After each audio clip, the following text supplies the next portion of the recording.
vous êtes nouveau cette année dans le cadre du concours Histoire collective. C'est votre première participation à titre d'auteur. Qu'est-ce qui vous a inspiré justement pour la rédaction de votre introduction?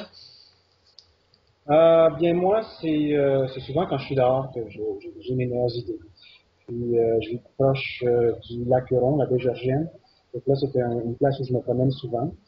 Puis on dirait que l'air du large est porteuse d'idées. Et Oui. puis justement, c'est à ce moment-là que j'ai commencé à penser. Vous savez, mon texte, il parle du trajet d'un sac de déchets, c'est-à-dire d'un sac de plastique.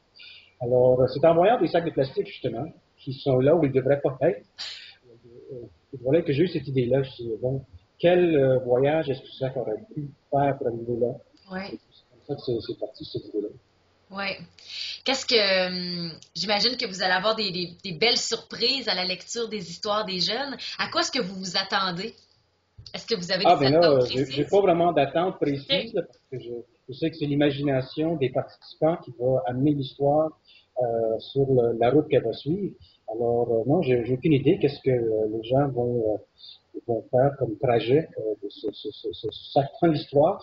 J'ai justement très hâte de connaître ça, de voir qu'est-ce qu'ils vont faire avec cette idée-là. Puis avec les autres idées aussi, hein, des autres auteurs, parce qu'évidemment, il y a une grande variété d'idées qui ont été lancées. Alors, oui, ça va être une belle surprise, en fait.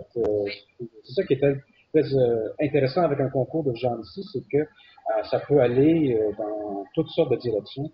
Alors, je suis sûr que je vais être étonné de voir qu'est-ce que où les gens vont amener cette histoire-là. Oui.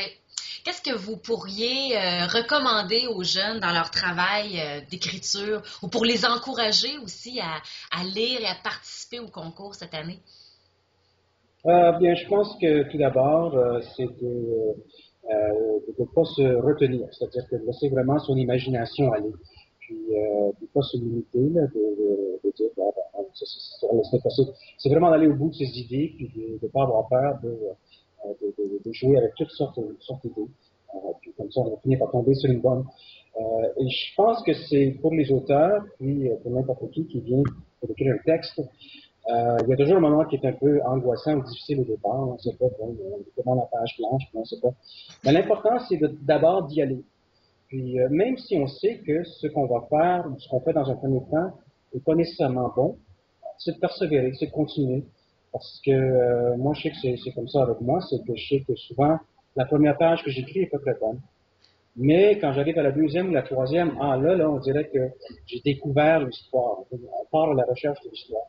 Et puis c'est souvent comme ça qu'il faut procéder, je pense. Donc, pas se décourager à la première phrase, le premier paragraphe, c'est de vraiment continuer parce que le plus qu'on reste dans l'histoire, le plus qu'on finit par la découvrir. Oui. C'est vraiment de continuer, de se rendre un peu plus loin pour découvrir vraiment la pépite d'or qui nous attend à la deuxième ou troisième page.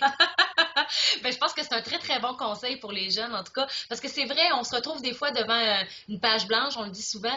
Puis là on a peur de commencer, on sait pas trop qu'est-ce qu'on veut écrire, on veut que ce soit bon tout de suite, mais comme vous dites, ça n'a pas besoin d'être bon tout de suite parce que on le Non. découvre finalement au fur et à mesure qu'on l'écrit l'histoire. C'est ça. Donc, moi, j'ai souvent tendance à dire que je trouve la première page de mon histoire à la page 29.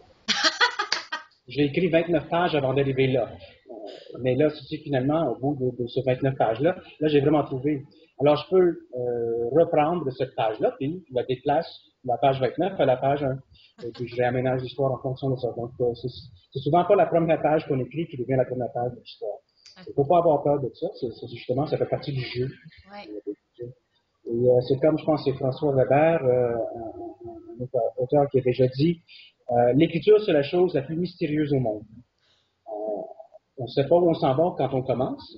Et puis là, tout à coup, on est là en train d'écrire, puis là, on se trouve dans l'histoire. Alors, c'est vraiment mystérieux ce processus-là. Et on ne peut pas l'expliquer, on ne sait pas comment ça arrive, mais ça arrive. Hmm. Merci beaucoup, Monsieur Marchildon. Je vous souhaite un très bon concours Histoire collective 2013-2014.